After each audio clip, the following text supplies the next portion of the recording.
ସମସ୍ତେ ଆମେ ଜାଣିଛେ ଯେ ଧନ ଜୀବନ ଏବଂ ଯୌବନ ଏହା ଚିରସ୍ଥାୟୀ ନୁହେଁ।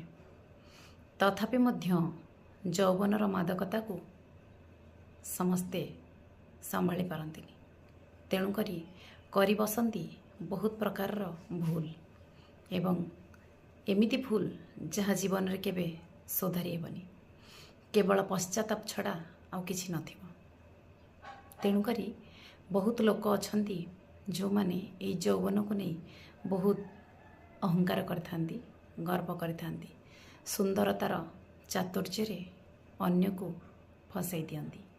ଆଉ ସେଇ ମାଦକତା ଦିନେ କାଳ ସାଜେ। ବହୁତ କିଛି ଉପାୟରେ, ବହୁତ କିଛି ପରିସ୍ଥିତିରେ। କାରଣ ଏହା ମୁଁ ପ୍ରଥମେ କହିଛି ଜମା ବି ଚିରସ୍ଥାୟୀ ନୁହଁ। ଆଜି ଏଇ ଚର୍ମ ଗ୍ଲୋ କରୁଛି, କାଲି ଏ ଚର୍ମରେ କୁଞ୍ଚ ପଡ଼ିଯିବ। ଆଜି ରକ୍ତ ଗରମ ଅଛି, କାଲି ରକ୍ତ ଶିଥିଳ ହୋଇଯିବ। ଆଜି ହାତ ଗୋଡ଼ କାମ କରୁଛି, ବୁଲିବାକୁ ଇଚ୍ଛା ହେଉଛି, କାଲି ଗୋଟେ ପାଦ ଚାଲିଲା ବେଳକୁ କଷ୍ଟ ହେଉଥିବ। ହାତ ଗୋଡ଼ ଗଣ୍ଠି ଯିଏ ଯାହା ବାଟରେ ରହିଯିବାକୁ ଚେଷ୍ଟା କରନ୍ତି। ବାସ୍ ସେତେବେଳେ ଆସିଯାଏ ବୟସର ଅପରାହ୍ନ। ଆଉ ସେଇ ସମୟରେ ଇଚ୍ଛା ହୁଏ କେବଳ ବସି ରୁହନ୍ତି, ଭଗବାନଙ୍କ ଧ୍ୟାନ କରନ୍ତି ବା ଧର୍ମ ଅର୍ଜନ କରନ୍ତି। କିନ୍ତୁ ଭାବିଲେ ଧର୍ମ କ'ଣ କେବଳ ବୃଦ୍ଧକାଳ ପାଇଁ? ଧର୍ମ କ'ଣ କେବଳ ବୟସ ବଢ଼ିଗଲେ କରାଯାଏ? ଏଇ ବୟସ ଥାଉ ଥାଉ ହିଁ ଧର୍ମ ଆରମ୍ଭ କରିଦେବା ଉଚିତ। କାରଣ ଯୌବନ ଆଜି ଅଛି କାଲି ନାହିଁ।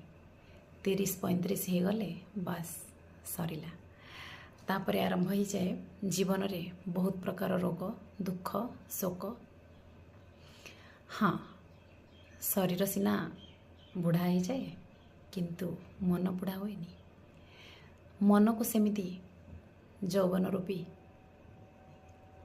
କିଶୋର କରି ରଖନ୍ତୁ। ସବୁ କାମ ପାଇଁ ଆଗଭର ହୁଅନ୍ତୁ, କିନ୍ତୁ ଯୌବନର ମାଦକତାରେ ନୁହେଁ। ବାସ୍ ବୟସର ନମ୍ବରକୁ ଭୁଲ କରିବା ପାଇଁ, ଭୁଲ ପ୍ରମାଣିତ କରିବା ପାଇଁ। ଶରୀର ବୁଢ଼ା ହୁଏ, ମନ ବୁଢ଼ା ହୁଏନି, କିନ୍ତୁ ଧର୍ମ ପାଇଁ, ଯୌବନର ମାଦକତା ପାଇଁ ନୁହେଁ।